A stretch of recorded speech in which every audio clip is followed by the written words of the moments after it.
ازيكم يا شباب، عاملين ايه؟ صلوا على النبي وتعالوا نبتدي القصه على طول. القصه بدات في نهايه القرن ال14 لما سوني بين اتولد في اسكتلندا. عيله سوني بين كانت فقيره جدا، وابوه كان شغال في حفر الترع وقطع الشجر عشان يعرف يصرف على عيلته. مع ان العيله كانت فقيره جدا، الا ان ابوه كان بيتظاهر انه عايز يربي سوني عشان يكون ولد كويس، بس ده كان عشان يرضي طموحاته الشخصيه فقط، وكان احيانا بيستخدم العنف مع سوني. في الاول سوني كان بيسمع كلام ابوه وبيعمل اللي بيتقال له، بس ابوه ما كانش بيفرح ولا بيقدر مجهوده، فسوني قرر يبطل يحاول يرضي ابوه. سوني وقف الشغل بعد فتره، وبسبب كده ابوه طرده من الشغل. ابوه فقد الامل في سوني، واهل القريه بداوا يعاملوه بطريقه وحشه. سوني ما كانش قادر يتحمل طريقه تعامل الناس معاه، وبدا يحس ان مفيش مكان ليه في القريه، ومع ان محدش كان فاهمه وكان بيتعزل اكتر واكتر، قرر سوني يهرب من القريه، وفعلا خرج من القريه. وفي اللحظه دي قابل بنت اسمها اغنيس. اغنيس دي كانت مفكره ان سوني جاي يمسكها، فبتقول له انت جاي تمسكني؟ سوني رد عليها قال لها ايه؟ لا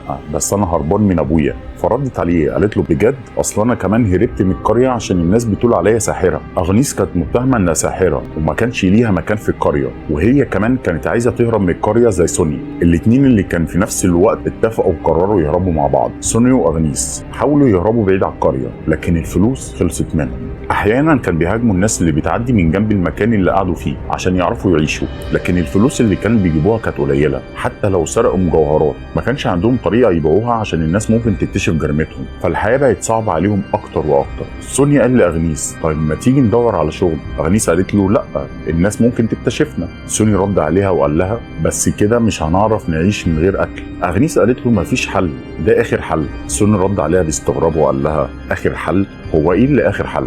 اغنيس قالت له بكل جبروت ايه رايك ادام مش هنعرف نعيش من غير اكل يبقى هناكل الاشخاص اللي بنهاجمهم.